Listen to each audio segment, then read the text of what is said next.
You couldn't hear me, could you? Now you can. I hope. Good morning. June 24th, this beautiful June 24th, 2021.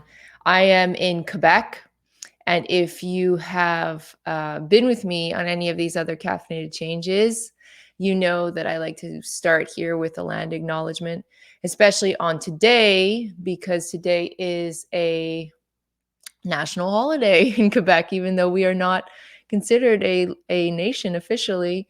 Um, Quebec has a national holiday today. It's Saint Jean Baptiste. So I want to take a moment to acknowledge the lands that I'm on, to recognize the lands that I'm on. I am in Verdun, which is in Montreal, which is in the province of Quebec. Specifically in Verdun, these are unceded Indigenous territories, unceded Indigenous lands.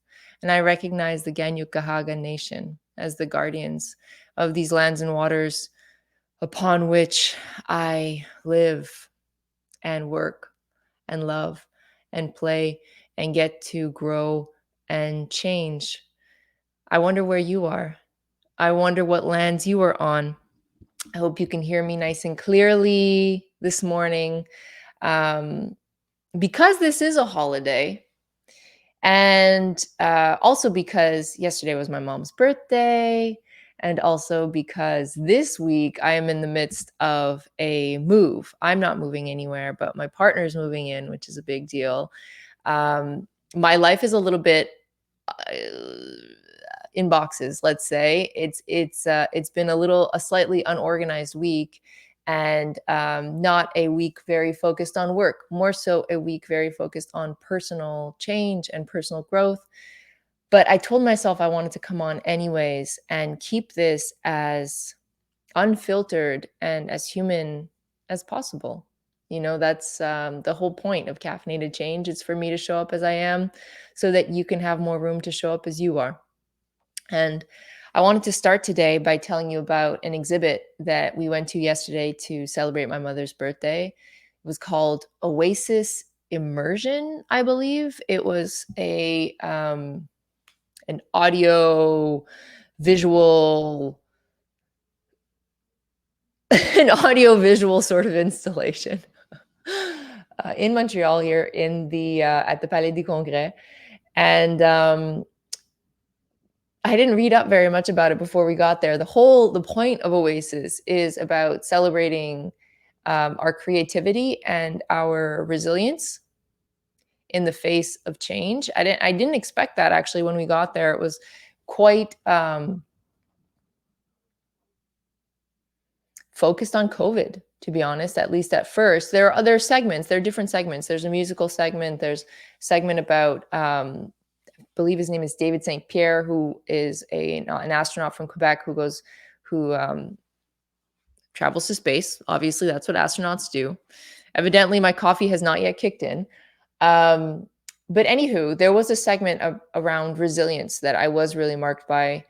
And a lot of the questions that were asked in that segment were about what we've just gone through with this pandemic and how that's altered our relationship to ourselves and our relationship to our environment, and what it will mean for us moving forward. And this young filmmaker who put together this part of the event was, um, you know, full of hope and full of inspiration and full of aspirations about what the humans will do after this pandemic, how we will change and how we will shift to evolve and to adapt. And he showcased a few different projects from Montreal that came out of this pandemic. Colors of COVID, which is an organization that is researching the impact of COVID on people of color and making sure that there's data on that, on the communities of people of color, marginalized communities, and how COVID affects them disproportionately. And there was another project called Second Life, which is a startup out of Montreal that uses or that collects vegetables, fruits and vegetables that people would consider, this is their word, mush in French, which means kind of ugly. And anyways, they collect these fruits and vegetables and they make sure that they have a second life and that we don't waste this food. And Colors of COVID, as well as Second Life, have both just come out of this pandemic, and I don't want to say soared, but thrived out of this pandemic. And what I left thinking about was, this is a topic that I think about and I talk about a lot. If you've followed me on LinkedIn for some time, then you know that I like to talk about identity crises in general, and how these crises impact us, our lives, how they change our lives, how they can change our companies. When we choose to lean into the crisis and not lean backwards, there is no returning to normal. That's not going to happen. We're not returning. There's no going backwards here from the pandemic, but also after a large identity crisis phase, there is no going backwards. There is only going forwards.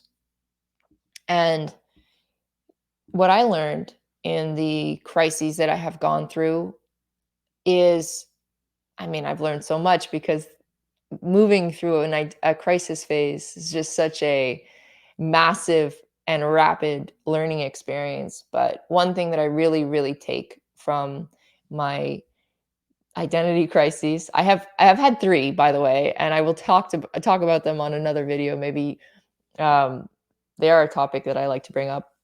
But anyways, um, what I've really learned from my phases of identity crisis is the power and the potency of questioning, and of turning our questions around and looking at them from different angles and really observing the question and not jumping to answer, but really observing the question in front of us of what is happening and where am I going and where do I want to go.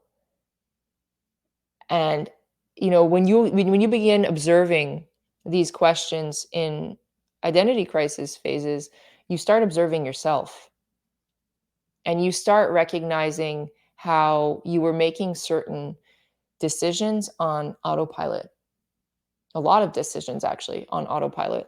And you start recognizing that a lot of the decisions that you're making on autopilot just don't serve you anymore. And we have the gift right now, post pandemic, but post just like 2020 and the beginning of 2021, just the societal, environmental, social change that we've all witnessed and lived through. We have the gift and the privilege of questioning ourselves, and of questioning the decisions that we've been making on autopilot. I want us to take this moment, especially during the summer. I want us, really, but I'm saying I want me. I want me to take this moment during the summer to become really restful and reflective. This is something I talked about in the last Caffeinated Change, just like the notion of becoming more present to my decisions and my choices.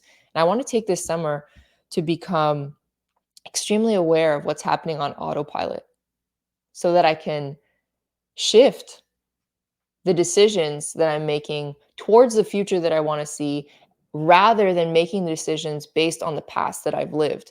Because if the thing about being on autopilot is, I have a cat who's visiting me right now. This is Dally. The thing about being on autopilot is that we are not making decisions in favor of our future. We are making decisions based on what we've lived in the past. It doesn't serve us to be on autopilot. And this summer, I really want to be contemplating how I can be forward thinking about the decisions that I'm making. And for me, rest is a big part of that. The privilege that I have to be able to rest is a big part of preparing for the future that I want to be a part of. Because for me, my creativity and my connection to my heart and my ability to really show up to my work comes from my periods of rest. So it's a big part of what I'm doing this summer to become more present to what's on autopilot. But I wanted to come in here today and shoot you a few questions to contemplate yourself. there is no returning to normal, right? So looking back over your last year and a half, and you can do this exercise personally or you can do it professionally, it's all kind of intertwined. Our values show up at work. And if they don't, then I would invite you to allow them to show up at work, because our work becomes more meaningful and our connections become more rich when we show up to our work with our values. So do this exercise personally or professionally, and ask yourself.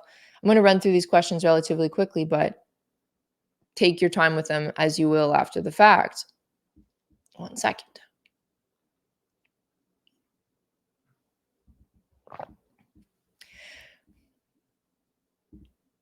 What have I learned? What have I learned about myself? What have I learned about my environment? What have I learned about my work? What have I learned that has been uncomfortable to face? Yeah, there's a lot, I'm sure, that you've learned that has been uncomfortable to face about you, about your relationship to work, about your relationship to validation and what validates you, what leaves you with a feeling of validation, about your relationship to your environment or your community, about your relationship to the causes that others are engaging in. What have I learned that has been uncomfortable to face? It's really in that question that we begin uncovering our privilege and uncovering the areas of change that are calling us forward, the areas that want us to step forward into the new. We find that those insights in asking ourselves, what have I learned? But what have I learned that has made me uncomfortable? What will I do with what I've learned? Not just how can I make my life better, but how can I positively impact the people around me? Because really, I think this is one of the big takeaways of the pandemic for a lot of people. It's like we thrive in connection and we exist in connection. We are in relationships everywhere with people, whether we know them well or not. We are in relationships everywhere. So, as we're thinking about our learnings of the last year and a half, part of finding our sense of groundedness in this next chapter for us is going to be to respond to the learnings that we've uncovered in a way that benefits the whole. How can I care for the person beside me while caring for myself? How can I better care for my community at work? How can I bring a sense of of benevolence to my actions? And how can I keep a collective lens in the actions that I'm taking? You don't just do good stuff for other people to feel good about yourself, although that's obviously a big part of it. Um, you do good stuff for other people because that's genuinely how we will move forward as a society. That's how we will build stronger relationships with our partners. It's how we will build better teams. It's how we will build better companies. It's from starting from a place of care about the other. One thing that I've been thinking about a lot recently, Dali is really such a little snuggle bug right now. One thing I've been thinking about a lot recently is with my work doing culture and leadership strategy. I talk about, I've every single big talk and presentation that I've done over the last couple of years, when I introduce myself, I say, "Hi, my name is Erin Willett. I'm a leadership and culture strategist." And what that means is that I help leaders connect with themselves so that they can better connect with the people and the groups that are going to help their company to succeed. I talk about connection and I talk about the tool of connection and teaching leaders the tool of connection. But really what I've been thinking about is what happens after connection. And what happens after connection is transformation. It's creativity. It's collaboration. It's innovation. We engage in connection at work and as people because this is how we transform. This is how we learn. This is how we grow. And all of this ties back to the questions I was just asking. What have I learned and what will I do with what I've learned? How can I use what I've learned to better connect with the people that I impact in my day to day? That's it for the kind of thoughtful, questioning intro. And I do want to answer a question this week. I sat in on I was invited to speak at, he's a big boy. I was invited to speak at an event yesterday for the HRD Square. And HRD is an organization out of Italy that I've collaborated with for a couple of years, who offer just like a ton of amazing resources for people who are in the HR, leadership, people, culture sort of space. And they invite speakers regularly to just talk about different topics that they're passionate about. Anyways, yesterday, was it yesterday? The day before, the question that was asked in this HRD Square was by a CEO of a natural gas company out of Italy that has 4,000 employees. And, he was like, I know that change needs to happen. We need to transform. We need to be more agile. I know that culture is a big part of this. How do I engage our employees in culture when, and he didn't say this part, but there's a disconnect because the executives, the white collar members of the team, are not on the ground with the people in the factories. And the vast majority of the members of the team are the people in the factories. So how do we engage them in culture? How do we engage them in this experience of change? And this is the question that I want to tackle today on Caffeinated Change. When you are a very large organization of thousands, and there is a very large hierarchical disconnect between senior leadership and the people who are actually making the business run in the day-to-day, how do you find a sense of connection? How do you find a sense of collaborative culture building? How do you move people forward as a group? What I really want you to think about, if you are in that sort of situation, or you are contemplating that, is the power of microcultures. You cannot decide a culture for your entire organization. You can have aspirational values, you can have an aspirational vision, but ultimately the real culture is going to take over. And the lived culture, the real culture, cannot be defined as one thing, because there are different pockets within your organization that have their own culture. If you let people govern themselves, if you show them that you trust them, if you allow them to take ownership, if you invite them to participate in your company and in their culture in a way that makes sense for them, they will feel like they have more room to be themselves and to show up curious, to show up ready to learn, to show up more engaged.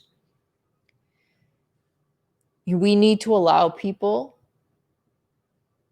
to live cultures in a way that makes sense for them. And when we find a microculture that is really working, that's creative and honest, and that uses conflict as a way to grow, that uses tension and frustration as a way to grow, that voices confusion, when we see a microculture where that is really happening, we need to empower that group. We need to listen to that group. We need to learn from that group. And we need to show the rest of the team that we are doing those things by celebrating that microculture, by sharing the learnings from that microculture with the rest of the organization. That's what I'll leave you with today. I hope you're well. I hope you're enjoying this beautiful sunny day if you're in Montreal. I hope you are sitting in some quiet reflection, contemplation. I hope you're savoring the joy of asking yourself questions. I hope you're savoring the experience of becoming more aware of your autopilot. so that you can step forward with more curiosity about yourself and the people around you. And I hope you are leading leaning boldly into whatever change is calling you forward. Thank you for being with me. Thank you for engaging in this caffeinated change. Thank you for being you. I believe in you. Send me a DM if ever you have a question that you would like me to tackle on caffeinated change, and or send me a DM if you just want to chat about all topics: culture, creativity, transformation, leadership, all that good stuff that's going to help us to build the businesses of the future. Je vous aime. Have a beautiful, beautiful day.